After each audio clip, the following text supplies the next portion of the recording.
Friends, ഇൻഷ് P S C ബിഗിനേഴ്സിലേക്ക് ഏവർക്കും സ്വാഗതം. ഇന്നത്തെ ക്ലാസ് ബയോളജി പാർട്ട് 4 ആണ്. അപ്പോൾ നമ്മൾ ലാസ്റ്റ് ക്ലാസ്സിൽ എന്തൊക്കെയാണ് പഠിച്ചിരുന്നത്? കണ്ണിനെക്കുറിച്ചും ചെവിയെക്കുറിച്ചും നമ്മൾ പഠിച്ചു.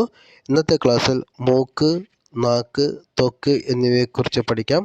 ആദ്യമായിട്ട് മൂക്ക് നമ്മളെ എന്തിനാണ് സഹായിക്കുന്നത്? മൂക്ക് നമുക്ക് മണക്കാനാണ് നമ്മൾ ഉപയോഗിക്കുന്നത്. നമുക്ക് ഗന്ധം തിരിച്ചറിയാൻ ഉപയോഗിക്കുന്ന അവയവമാണ് മൂക്ക്. മൂക്കിൻ്റെ ഫങ്ഷൻ എങ്ങനെയാണ്? മൂക്ക് നമ്മൾ ഭക്ഷണം അല്ലെങ്കിൽ വേറെ ഏതെങ്കിലും വസ്തുവിൻ്റെ ഗന്ധകണികകൾ എന്ത് ചെയ്യും? വായുവിൽ അലിയും. ഈ വായു നമ്മൾ ശ്വസിക്കുന്ന സമയത്ത് ഈ ഗന്ധകണികകൾ ശ്ലേഷ്മസ്തരം ഉൽപ്പാദിപ്പിക്കുന്ന ശ്ലേഷ്മത്തിൽ അലിഞ്ഞു ചേരും. ഈ ശ്ലേഷ്മസ്തരത്തിൽ ഒരുപാട് ന്യൂറോണുകളുണ്ട്. ഈ ന്യൂറോണുകൾ ഈ ഗന്ധകണികകളാൽ ഉദ്ദീപിപ്പിക്കപ്പെടും. ഈ ഉദ്ദീപനം എന്ത് ചെയ്യും? അവിടെയുള്ള നാഡികൾ ആവേഗമായി സ്വീകരിച്ച് ഈ ആവേഗങ്ങളെ മസ്തിഷ്കത്തിലെത്തിക്കും. അങ്ങനെയാണ് നമുക്ക് മണം തിരിച്ചറിയുന്നത്. ഞാൻ ഒന്നുകൂടി പറഞ്ഞുതരാം. നമ്മൾ ശ്വസിക്കുമ്പോൾ ഗന്ധകണികൾ ശ്ലേഷ്മസ്തരം ഉൽപ്പാദിപ്പിക്കുന്ന ശ്ലേഷ്മത്തിൽ അലിയും. ഈ ശ്ലേഷ്മസ്തരത്തിൽ ഒരുപാട് ന്യൂറോണുകളുണ്ട്, അഥവാ ഗന്ധഗ്രാഹികളുണ്ട്. ഈ ഗന്ധഗ്രാഹികളിലെ ന്യൂറോണുകൾ ശ്ലേഷ്മത്തിൽ അടങ്ങിയിരിക്കുന്ന ഗന്ധകണികളാൽ ഉദ്ദീപിപ്പിക്കപ്പെടും. ഈ ഉദ്ദീപനം ആവേഗങ്ങളായിട്ട് നാഡി വഴി മസ്തിഷ്കത്തിലെത്തും. അങ്ങനെയാണ് നമുക്ക് മണം അനുഭവപ്പെടുന്നത്. ഞാൻ ഇവിടെ അതിൻ്റെ ഒരു ഫ്ലോട്ട് ചാർട്ട് കൊടുത്തിട്ടുണ്ട്. ഗന്ധകണികൾ വരുന്നു, ശ്ലേഷ്മസ്തരം ഉൽപ്പാദിപ്പിക്കുന്ന ശ്ലേഷ്മത്തിൽ അലിയുന്നു. ഈ ശ്ലേഷ്മത്തിലെ ന്യൂറോണുകൾ ഉണ്ട്. ഈ ശ്ലേഷ്മത്തിലെ ന്യൂറോണുകൾ അവിടെയുള്ള ഗന്ധഗ്രാഹികളായ ന്യൂറോണുകളുണ്ട്. ഈ ന്യൂറോണുകൾ ഉദ്ദീപിപ്പിക്കപ്പെടും. ഈ ഉദ്ദീപനം അവിടെയുള്ള നാഡി വഴി ആവേഗങ്ങളായിട്ട് മസ്തിഷ്കത്തിലെത്തും. അങ്ങനെ നമുക്ക് ഗന്ധം അനുഭവിക്കും. ഞാനിവിടെ വേറെ അതിൻ്റെ മൂക്കിൻ്റെ ഒരു ഫോട്ടോയും അതിൻ്റെ ഇതും കൊടുത്തിട്ടുണ്ട്. അതിൽ നാഡികളും ഗന്ധഗ്രാഹികളും എല്ലാം കൊടുത്തിട്ടുണ്ട്. ജസ്റ്റ് ഒന്ന് നോക്കുക. ഇനി അടുത്തതാണ് നാക്ക്. നാക്ക് എന്ന് പറയുന്നത് നമുക്ക് രുചി തിരിച്ചറിയാൻ സഹായിക്കുന്ന അവയവമാണ്. അപ്പോൾ അതെങ്ങനെ തിരിച്ചറിയുക? നമ്മൾ ഭക്ഷണം കഴിക്കുമ്പോൾ ഭക്ഷണം ഉമിനീരിൽ അലിഞ്ഞു ചേരും. ഈ ഉമിനീര് എന്ത് ചെയ്യും? ഒരു നേർത്ത സുഷിരത്തിലൂടെ ഉള്ളിലേക്ക് പോകും. അവിടെയുള്ള പാപ്പിലകളിലെ മൈക്രോവില്ലസിലെത്തും. ഈ മൈക്രോവില്ലസ് രാസഗ്രന്ഥികളുമായിട്ട് കണക്ട് ചെയ്തതാണ്. ഈ രാസഗ്രന്ഥികളിലെ ന്യൂറോണുകൾ ഈ ഉമിനീരും കൊണ്ട് ഉദ്ദീപിപ്പിക്കപ്പെടും. ഈ ഉദ്ദീപനം നാഡി വഴി മസ്തിഷ്കത്തിലെത്തും. ഇങ്ങനെയാണ് നമുക്ക് രുചി തിരിച്ചറിയുന്നത്. ഞാൻ ഒന്നും കൂടി പറയാം. നമ്മൾ കഴിക്കുന്ന ഭക്ഷണം ഉമിനീരിൽ അലിയും. ഈ ഉമിനീര് ഒരു നേർത്ത സൂക്ഷ്മ സുഷിരം വഴി മൈക്രോവില്ലസിലെത്തും. പാപ്പിലകളിലെ മൈക്രോവില്ലസിലെത്തും. ഈ മൈക്രോവില്ലസ് എവിടേക്കാണ് ഓപ്പൺ ചെയ്തിരിക്കുന്നത്?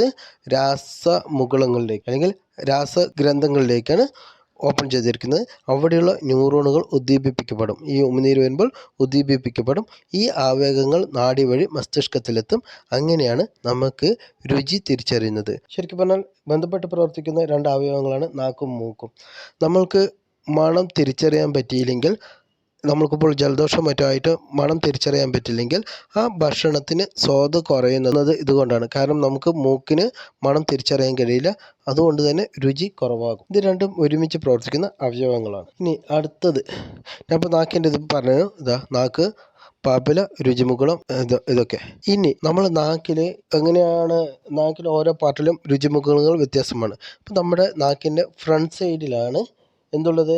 സ്വീറ്റ്സ് തിരിച്ചറിയാനുള്ള അല്ലെങ്കിൽ മധുരം തിരിച്ചറിയാനുള്ള ടേസ്റ്റ് ബഡ്സ് എവിടെയാണുള്ളത്? നാവിൻ്റെ ഫ്രണ്ടിലാണുള്ളത്. അതേസമയം ഉപ്പ് തിരിച്ചറിയാനുള്ളത് രണ്ട് സൈഡിലുമായിട്ട് ഈ സ്വീറ്റ് തിരിച്ചറിയാനുള്ള ടേസ്റ്റ് ബഡ്സിൻ്റെ തൊട്ട് പിന്നാലെയായി രണ്ട് സൈഡിലുമാണ് സാൾട്ടിൻ്റെതുള്ളത്. പിന്നെയുള്ളത് സോർ അല്ലെങ്കിൽ ചവർപ്പ് തിരിച്ചറിയാനുള്ളത് അതിൻ്റെ തൊട്ട് ബാക്കിലായിട്ടുണ്ട്. ദെൻ കയ്പ്പ് തിരിച്ചറിയാനുള്ള മുകുളങ്ങൾ, നാവിലെ മുകുളങ്ങൾ എവിടെയാണുള്ളത്? അത് ഏറ്റവും ബാക്കിലാണുള്ളത്.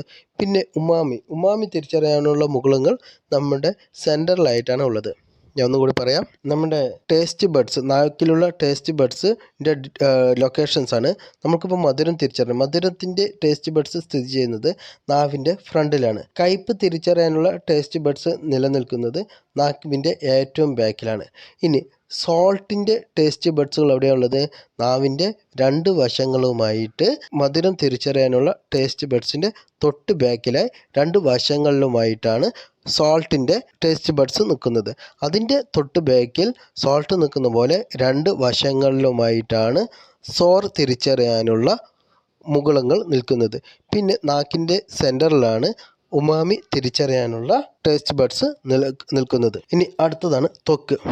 ത്വക്ക് നമുക്ക് സ്പർശം, മർദ്ദം, ചൂട്, തണുപ്പ്, വേദന, പിന്നെ വസ്തുക്കളെ തൊട്ട് നോക്കാനുള്ള ഇതൊക്കെ അറിയാനുള്ള ഇന്ദ്രിയമാണ് ത്വക്ക് എന്ന് പറയുന്നത്. ത്വക്കിന് ഒരുപാട് വ്യത്യസ്തമായ ന്യൂറോണുകളുണ്ട്, വ്യത്യസ്തമായ ഗ്രാഹികളുണ്ട് ത്വക്കിന്.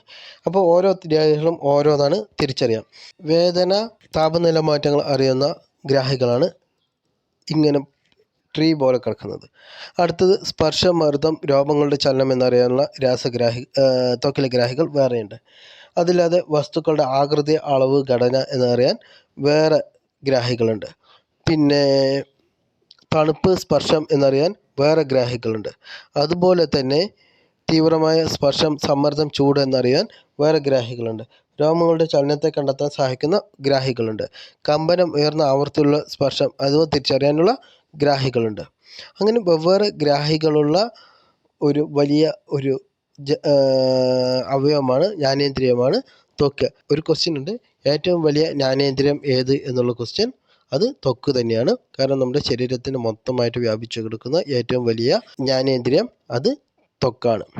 ഇനി അടുത്തത്, നമ്മൾ വേദന തിരിച്ചറിയുന്ന ഒരു പ്രവർത്തനമാണ് നോസിസെപ്ഷൻ. എന്താണ് നോസിസെപ്ഷൻ? ക്ഷതം, മുറിവ്, രോഗാണുബാധ എന്നിവ പോലുള്ള അപകടത്തെക്കുറിച്ച് ശരീരത്തിന് മുന്നറിയിപ്പ് നൽകുന്ന സംവേദനമാണ് വേദന എന്ന് പറയുന്നത്.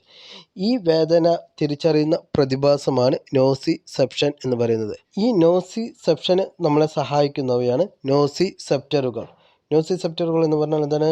ഈ സംവേദന ന്യൂറോൺ, അതിനെയാണ് നോസിസെപ്റ്ററുകൾ. ഈ വേദന തിരിച്ചറിയുന്ന ന്യൂറോണുകളാണ് നോസിസെപ്റ്ററുകൾ എന്ന് പറയുന്നത്. ഈ നോസിസെപ്റ്ററുകൾ എന്ത് ചെയ്യും? ഈ ആവേഗങ്ങളെ സുഷുമ്നാ നാഡിയിലേക്കും പിന്നീട് മസ്തിഷ്കത്തിലെത്തിക്കും. അങ്ങനെയാണ് നമുക്ക് വേദന തിരിച്ചറിയുന്നത്. പിന്നെ അണുബാധ അല്ലെങ്കിൽ കലകൾക്കുണ്ടാകുന്ന ക്ഷതം മൂലം ശരീരം ഉണ്ടാക്കുന്ന തന്മാത്രകളാണ് സൈറ്റോകൈനുകളും കീമോകൈനുകളും. അണുബാധ അല്ലെങ്കിൽ കലകൾക്കുണ്ടാകുന്ന ക്ഷതം മൂലം ശരീരം ഉണ്ടാക്കുന്ന തന്മാത്രകളാണ് കീമോകൈനൻ ആൻഡ് സൈറ്റോകൈനൻ. അപ്പോൾ നമുക്ക് ഓരോന്നായിട്ട് നോക്കാം. ഒന്ന്, സ്വതന്ത്ര നാഡീയഗ്രങ്ങൾ ഗ്രാഹി. ആ ഗ്രാഹി എന്തിനെ സഹായിക്കുന്നത്? വേദന, താപനില മാറ്റങ്ങൾ എന്നിവ തിരിച്ചറിയാൻ സഹായിക്കുന്ന ഗ്രാഹിയാണ് സ്വതന്ത്ര നാഡീയഗ്രങ്ങളുള്ള ഗ്രാഹി. അപ്പോൾ സ്വതന്ത്ര നാഡീയഗ്രങ്ങൾ ഉള്ള ഗ്രാഹി ഏതാണ്? വേദന, താപനില മാറ്റങ്ങൾ എന്നിവ തിരിച്ചറിയാൻ സഹായിക്കുന്ന ഗ്രാഹിയാണ്. ഇനി രണ്ടാമത്താണ് മെർക്കൽ ഡിസ്ക്. മെർക്കൽ ഡിസ്ക് എന്ന് പറയുന്നത് ഈ ഗ്രാഹിയാണ്. ഇതെന്തിനെ സഹായിക്കുന്നത്? സ്പർശം, സമ്മർദ്ദം, രോമങ്ങളുടെ ചലനം എന്നിവ തിരിച്ചറിയാൻ സഹായിക്കുന്നതാണ്. അപ്പോൾ മെർക്കൽ ഡിസ്ക് എന്ന ഗ്രാഹി എന്തിനെ സഹായിക്കുന്നത്? സ്പർശം, സമ്മർദ്ദം, രോമങ്ങളുടെ ചലനം എന്നിവ തിരിച്ചറിയാൻ സഹായിക്കുന്ന ഗ്രാഹിയാണ് മെർക്കൽ ഡിസ്ക്. മൂന്നാമത്തേതാണ് വസ്തുക്കളുടെ ആകൃതി, അളവ്, ഘടന എന്നിവ തിരിച്ചറിയാൻ സഹായിക്കുന്ന മേസ്നർ കോർപ്പസൽ. മേസ്നർ കോർപ്പസൽ എന്ന ഗ്രാഹി എന്തിനാണ് സഹായിക്കുന്നത്? വസ്തുക്കളുടെ ആകൃതി, അളവ്, ഘടന എന്നിവ തിരിച്ചറിയാൻ സഹായിക്കുന്ന ഗ്രാഹിയാണ് മേസ്നർ കോർപ്പസൽ. ഇതെല്ലാം ത്വക്കിലുള്ള ഗ്രാഹികളാണ്. അടുത്തതാണ് ക്രൗഡ് എൻഡ് ബൾബ്. ഈ ബൾബ് ആകൃതിയിൽ അതിൻ്റെ ഉള്ളിൽ ക്രൗഡായിട്ട് കുറേ സാധനങ്ങളുള്ള ഗ്രാഹിയാണ് ക്രൗഡ് എൻഡ് ബൾബ്. അവ നമ്മളെ തണുപ്പ്, സ്പർശം എന്നിവ തിരിച്ചറിയാൻ സഹായിക്കുന്നു. അപ്പോൾ ക്രൗഡ് എൻഡ് ബൾബ് എന്ന ഗ്രാഹി എന്തിനെ സഹായിക്കുന്നത്? തണുപ്പ്, സ്പർശം എന്നിവ തിരിച്ചറിയാൻ സഹായിക്കുന്ന ഗ്രാഹിയാണ് ക്രൗഡ് എൻഡ് ബൾബ്. പിന്നെ അടുത്താണ് റൂഫിനി എൻഡ് ഓർഗൻ. എന്തിനാണ്? ഈ നീല കളറിലുള്ളതാണ് റൂഫിനി എൻഡ് ഓർഗൻ. ഈ ഗ്രാഹി എന്തിനെ സഹായിക്കുന്നത്? തീവ്രമായ സ്പർശം, സമ്മർദ്ദം, ചൂട് എന്നിവ തിരിച്ചറിയാൻ സഹായിക്കുന്നവയാണ് റൂഫിനി എൻഡ് ഓർഗൻ. അടുത്തതാണ് root hair plexus. Root hair plexus എന്തിനാണ് സഹായിക്കുന്നത്?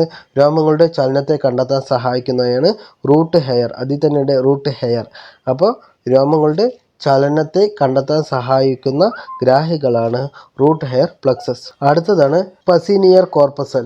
ഇതെന്തിനാണ് സഹായിക്കുന്നത്? കമ്പനം, ഉയർന്ന ആവൃത്തിയുള്ള സ്പർശം എന്നിവ തിരിച്ചറിയാൻ സഹായിക്കുന്നവയാണ് പസീനിയൻ കോർപ്പസൽ എന്ന ഗ്രാഹി എന്തിനാണ് സഹായിക്കുന്നത്? കമ്പനം, ഉയർന്ന ആവൃത്തിയുള്ള സ്പർശം എന്നിവ തിരിച്ചറിയാനാണ് പസീനിയർ കോർപ്പസൽ സഹായിക്കുന്നത്. then അവിടെ ഫവർ ഗ്രാഹികളും അവയുടെ ധർമ്മങ്ങളും എഴുതിയിട്ടുണ്ട്. ഇനി അടുത്തത്, നമ്മുടെ അല്ലാതെ വേറെ പല ജന്തുക്കൾക്കും പല വിധത്തിലുള്ള ഗ്രാഹിയുണ്ട്. ഒന്ന്, അമീബ, ബാക്ടീരിയ തുടങ്ങിയവ എന്തിനാ നോക്കുക വെച്ചാൽ അവ ചുറ്റുപാടുകളിൽ രാസവസ്തുക്കളുടെ സാന്നിധ്യം തിരിച്ചറിഞ്ഞ് അവയ്ക്ക് എതിരായിട്ട് മാറിപ്പോകാനാണ് നോക്കുക. അതിനാണ് അമീബയ്ക്കും ബാക്ടീരിയയ്ക്കുമുള്ള ഗ്രാഹികളൊക്കെ ഉള്ളത്. ഇനി യൂഗ്ലിനയ്ക്ക് തിരിച്ചറിയാൻ പ്രകാശം തിരിച്ചറിയാൻ വേണ്ടിയിട്ട് ഒരു ഗ്രാഹിയുണ്ട്. അത് സഹായിക്കുന്നവയാണ് ഐ സ്പോട്ട് അല്ലെങ്കിൽ സ്റ്റിഗ്മ എന്നിവ അത് സഹായിക്കുന്നു. ഇനി ഷഡ്പദങ്ങൾക്ക് ഒരു ആൻറ്റിനയുണ്ട്. അവയ്ക്ക് ഗന്ധവും സ്പർശവും തിരിച്ചറിയാൻ സഹായിക്കുന്നവയാണ് ആ ആൻറ്റിന ഒമാറ്റിഡിയ പറഞ്ഞാൽ ഗന്ധമാണ്. ഒമാറ്റിഡിയ നിർമ്മിച്ചിരിക്കുന്ന സംയുക്ത നേത്രമാണിത്. ഇനി വവ്വാലുകളുടെ പ്രത്യേകത എന്താണ്? അവയ്ക്ക് ഇക്കോ ലൊക്കേഷൻ അവയുണ്ട്. ഇക്കോ ലൊക്കേഷൻ പറഞ്ഞാൽ നമ്മൾ പുറപ്പെടുവിക്കുന്ന ശബ്ദത്തിൻ്റെ ഇക്കോ തിരിച്ചറിഞ്ഞ് ആ തിരിച്ചറിഞ്ഞ ഇക്കോ വെച്ചിട്ട് വസ്തുക്കളുടെ സാന്നിധ്യം തിരിച്ചറിയാൻ കഴിയുന്ന പ്രത്യേകതരം ഇക്കോ ലൊക്കേഷനുകൾ അവയവങ്ങൾ വവ്വാലുകളുണ്ട്. ഇത് തന്നെയാണ് അവ ഇരപിടിക്കാനും സഞ്ചരിക്കാനുമെല്ലാം യൂസ് ചെയ്യുന്നത്. പിന്നെ പരുന്തിനുള്ള പ്രത്യേകത എന്താണ്? കാഴ്ചശക്തി കൂടിയ കണ്ണുകളാണ്. വളരെ ദൂരെയുള്ള കാഴ്ചകൾ തിരിച്ചറിയാനും അൾട്രാവയലറ്റ് രശ്മികൾ തിരിച്ചറിയാനും പരുന്തിന് കഴിവുണ്ട്. പിന്നെ പാമ്പിന് ഗന്ധം തിരിച്ചറിയാൻ ജേക്കബ്സൺസ് എന്ന അവയവമുണ്ട്. അത് വായുടെ മേലെയാണുള്ളത്. അപ്പോൾ അത് നാക്ക് പുറത്തേക്ക് ഇടുമ്പോൾ അതിലെ വായുവിലുള്ള ഗന്ധകണികൾ ഉള്ളിലേക്ക് എത്തിച്ചേരും. ഇവ ജേക്കബ്സൺ ഓർഗനിലെത്തിയിട്ടാണ് പാമ്പ് ഗന്ധം തിരിച്ചറിയുന്നത്. ഇനി അടുത്താണ് നായക്ക് എന്താണ്? നായക്ക് ഗന്ധഗ്രാഹികളാണ് കൂടുതലുള്ളത്. 300 ദശലക്ഷം ഗന്ധഗ്രാഹികൾ നായക്കുണ്ട്. അപ്പോൾ അവ എന്ത് ചെയ്യും? ഗന്ധം തിരിച്ചറിഞ്ഞിട്ടാണ് അവയുടെ ലൊക്കേഷനുകൾ തിരിച്ചറിയുന്നത്. അപ്പോൾ ഒരു സ്ഥലത്തിലേക്ക് പോകുകയെന്ന് വെച്ചാൽ അവ ഇടയ്ക്കിടയ്ക്ക് മൂത്രമൊഴിക്കും. ആ മൂത്രമൊഴിക്കുന്നത് എന്തിനാണെന്ന് വെച്ചാൽ ആ മണം തിരിച്ചറിഞ്ഞിട്ടാണ് അവയ്ക്ക് തിരിച്ച് വരാനുള്ള വഴി അവ കണ്ടെത്തുന്നത്. ഇനി അടുത്തതാണ് ആനയ്ക്ക് ഏറ്റവും സസ്തനികളിൽ ആനയ്ക്കാണ് ഗന്ധം തിരിച്ചറിയാനുള്ള ജീനുകൾ ഏറ്റവും കൂടുതൽ കാണപ്പെടുന്നത്. ഏകദേശം 2000 ഉണ്ട്. മനുഷ്യനിൽ അത് 400 മാത്രമേ ഉള്ളൂ. അപ്പോൾ സസ്തനികളിൽ ഏറ്റവും ഗന്ധം തിരിച്ചറിയാനുള്ള ജീനുകളുള്ളത് ഏതിനാണ്? ആനയ്ക്കാണുള്ളത്. 19 കിലോമീറ്റർ അകലെ നിന്ന് പോലും അവയ്ക്ക് ജലത്തിൻ്റെ സാന്നിധ്യം കണ്ടെത്താൻ കഴിയും. അതാണ് ആനയുടെ പവർ. ഇന്നത്തെ ക്ലാസ് വൈൻഡപ്പ് ചെയ്യുകയാണ്. ഈ ക്ലാസ് ഇഷ്ടപ്പെട്ടാൽ ലൈക്ക് ചെയ്യുക, സബ്സ്ക്രൈബ് ചെയ്യുക. Thank you. ബൈ.